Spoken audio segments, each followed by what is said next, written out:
넓이하고의 관계를 볼 건데, 정적분하고 넓이하고 뭔 관계냐라고 했어. 근데 지금 어떤 fx가 함수가 있는데 닫힌 구간에서 연속이에요. 닫힌 구간에서 연속이고, 그리고 그 함수가 항상 양수라고 생각해 볼게. 높이가 항상 양수다. 나는 항상 흑자를 본다. 그럴 때 그림을 보면은 이제 여기가 x축이고 y는 fx가 있는 거죠. 근데 이거를 x축, 그러니까 곡선 x축, 그리고 x는 a, x는 b로 둘러싸인 애들이 있다는 거야. 그래서 곡선 x축, x는 a, x는 b 이렇게 된 거죠. 그러니까 a가 더 작아요. 닫힌 구간 a, b라고 표현됐다는 건 b가 더 크다는 거잖아. 그럼 여기에서 정적분을 구하시오 라고 했어. 좀 삐뚤어졌네요. 정적분을 구하래요. a부터 b까지 얘를 적분해 보라는 거야. 그러면은 a부터 b까지 이 함수값을 적분해 보시오 라고 하잖아. 그러면은 지금 얘네가 흑자잖아요. 흑자. 그래서 까만색으로 한번 해보겠습니다. fx가 양수입니다.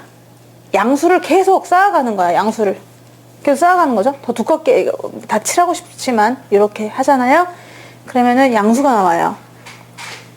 그래서 이 넓이를 s라고 하면 정적분의 값이 넓이가 나옵니다.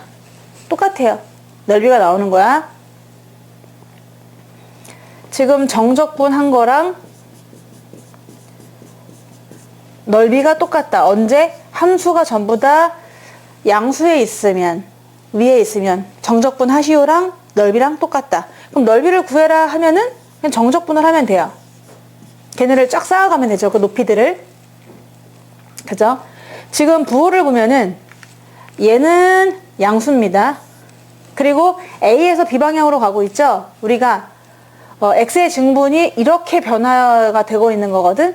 그러면 얘는 양수 방향으로 증가하고 있다는 얘기잖아요. 그래서 얘도 양수 방향인 거죠. 이 델타 X는 뭐냐면은 dx는 원래 델타 X를 한없이 미세하게 쪼갠 거거든요. 한없이 그 증분을, X의 증분을 한없이 좁게 만든 거예요. 근데 그게 지금 양수 방향이라는 거야. 그치?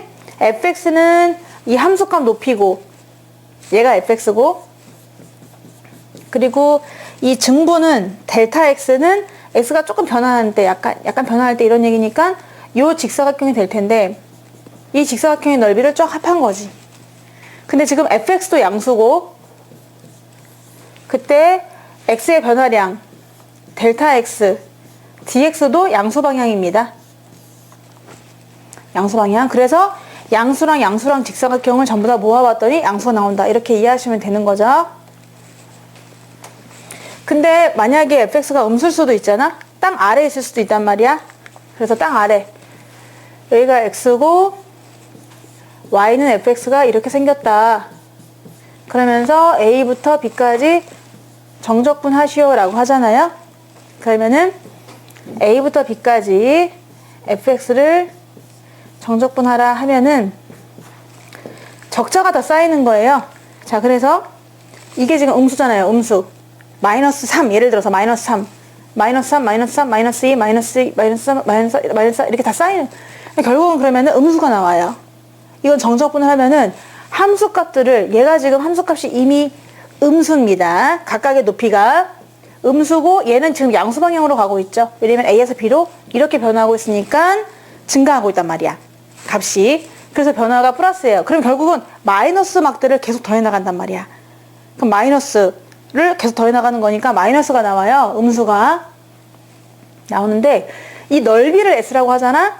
그러면 넓이의 반대부호가 나오는 거죠. 정적분을 했을 때 음수가 나온다. 한마디로. 왜? 높이 자체가 음수기 때문에 그 함수값 음수를 계속 모아보면은 전체적으로 커다란 음수가 나오게 되는 거죠.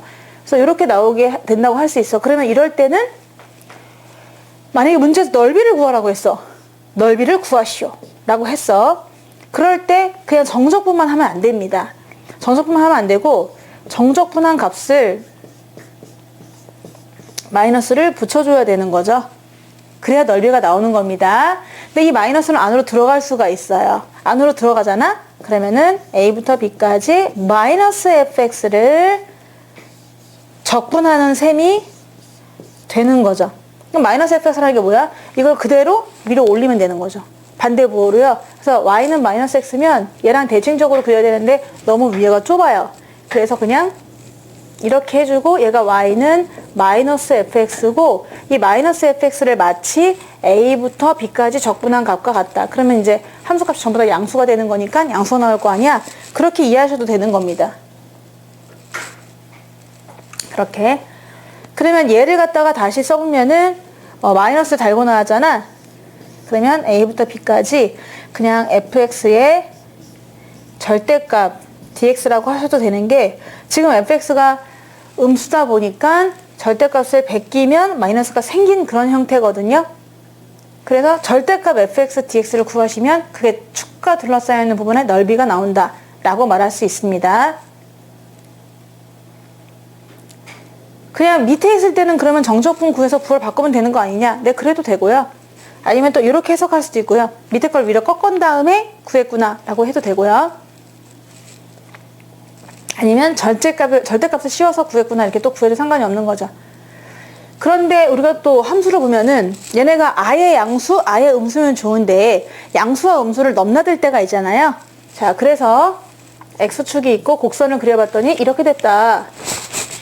이게 y는 fx인데 x는 a부터 x는 b까지 한번 정적분을 해보세요 라고 했어요. 그럼 중간에 만약 c 있다고 치면요. c 있다고 치면은 우리는 a부터 b까지 함수를 한번 정적분 해보고 싶다. 그러면은 얘는 나눠서 하겠지? a부터 c까지 fx dx 더하기 c부터 b까지 fx dx. 그래야만 이 a, c가 연결돼가지고 다시 b까지 해서 이게 나오게 된단 말입니다. 이 넓이를 S1, 이 넓이를 S2라고 할게요. 그럼 얘는 뭘까요? A부터 C까지 적분하면은 뭘까요? A부터 C까지 적분하면은 이 넓이랑 같을까요? 마이너스를 붙일까요? 뭐죠? 넓이랑 같습니다. S1이에요. 자, 더하기 이제 얘를 정적분할 건데 얘는 지금 양수겠어, 음수겠어? 이 값이? 음수죠? 네, 음수입니다. 그럼 만약에 S2를 표현을 해봐라 라고 하면은 그냥 S2일까요? 마이너스를 붙일까요? 마이너스를 붙이셔야 돼요. 한마디로 S1 빼기 S2다. S1 빼기 S2다 이렇게 이해하실 수 있는 거죠. 넓이로만 보면은 정적분을 하시오라고 했는데 S1에서 S2를 빼면은 그 정적분 넓이가 되는 거지. 그래서 예를 들어서 이렇게 됐는데 이 넓이가 4고 얘가 2야. 그럼 A부터 B까지 정적분을 했어요. A부터 B까지 fx를 정적분했다. 그럼 답이 얼마라고 해야 될까요? 2가 되는 거죠. 얘는 4고 얘는 마이너스 2 정적분의 값이. 그래서 4에서 마이너스 2니까 2다. 이렇게 해주시면 되는 거고 정적분은 그렇게 구할 수 있다. 그럼 다시 보면은 여기에서 얘는 그냥 fx고요. 얘 같은 경우는 fx 정적분인데 얘가 음수가 나온다는 거죠. 두 개가. 근데 만약에 문제에서 그냥 둘러싸인 부분의 넓이를 구하라고 할 수 있어요. 지금은 정적분입니다. 정적분. 얘는 그냥 넓이를 구하는 게 아니라 A부터 B까지 한번 정적분을 계산해 보세요 라는 거죠. 그러니까 얘는 한마디로 손해랑 이익을 다 합산해 보세요 이런 얘기예요. 말씀드렸지만 얘는 적자가 점점 쌓여만 가고 있고 얘는 흑자가 점점 많이 이제 모여진 거고 이렇게 되다 보니까 정적분이라고 하면은 여기서부터 여기까지 쫙 훑으면서 손해랑 이익을 다 계산한 결과가 얘가 나오게 되는 거죠. 근데 만약에 문제에서 이 X축에 둘러싸여 있는 넓이를 물어볼 때가 있거든요. 한번 넓이를 구해보세요 라고 하면은 X축으로 둘러싸인 부분 넓이를 구하라 라고 했어. 그럼 여기선 넓이가 얼마일까요? X축과 함수랑 X축과 AB로 둘러싸이는 부분 넓이는 6이 되는 거죠. 그냥 요거랑 요거니까요. 이렇게 두 개를 더하게 되는 거더라, 넓이를요. 그쵸? 그래서 여기서도 S1과 S2를 더하셔야 돼요. 그래서 이때는 넓이를 구하라 그러면 S1과 S2를 더하는데, 그럼 S1은 뭐냐 하면은 A부터 C까지의 정적분하고 똑같아요. 정적분하고 똑같아. 양수니까.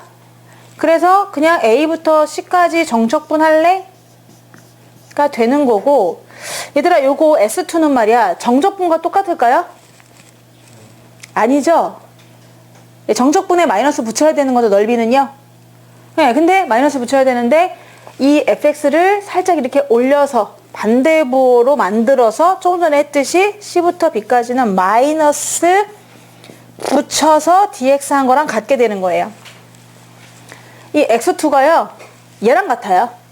x2가 얘랑 같기 때문에 이렇게 해주시는 거죠. 그러면은 다시 말해서 여기 넓이는 두 개를 더하시면 되는 건데, 얘는 그럼 어떻게 주느냐 하면은 fx는 a부터 c까지 그냥 fx의 절대값이라고 써도 상관이 없어요. 이게 양수라서. 이거는 그러면은 c부터 b까지 fx의 또 절대값으로 써도 됩니다. 이러면 fx가 음수에서는 마이너스 달고 나오니까요. 그래서 이 안에 들어있는 함수값이 똑같이 나왔기 때문에 얘를 한꺼번에 c가 연결다리가 돼서 a부터 b까지 절대값 fx dx다. 요게 넓이입니다. 요거는 절대값을 씌워서 밑에 있는 부분을 위로 꺾어가지고 a부터 b까지 다 더하겠다는 얘기니까 결국 x축에 둘러싸여 있는 부분의 넓이를 의미한다 라고 생각해 주시면 돼요. 그럼 정리를 해볼게요. 지금 넘나든다 라고 할 때 얘가 y는 fx다. 얘가 x축이고 a부터 b까지 한번 보려고 해요. 그러면 그냥 정적분을 구하는 거 있고요. 정적분을 구할 때는 a부터 b까지 계산하시오. fx, dx 이렇게 계산하시면 되고, 둘러싸여 있는 부분의 넓이를 구하시오 라고 하면은 넓이는 a부터 b까지 절대값을 씌워서 적분을 하시면 돼요. 그럼 절대값 씌운다는 것은 이 밑에 부분이 위로 이렇게 올라온다는 얘기니까, 이렇게 올라온다는 얘기니까 그냥 양수만 쫙 더하게 되는 거라서 그렇게 될 것 같고, 이 원의 넓이를, 이 넓이를 S1이라고 하고 여기 넓이를 S2라고 하면은 얘는 당연히 S1 더하기 S2가 되는 거고요. 그럼 정적분은 어떻게 된다고요? S1에서 S2로 뭐 한다? 뺀다. 이렇게 해주시면 값이 나오게 될 겁니다.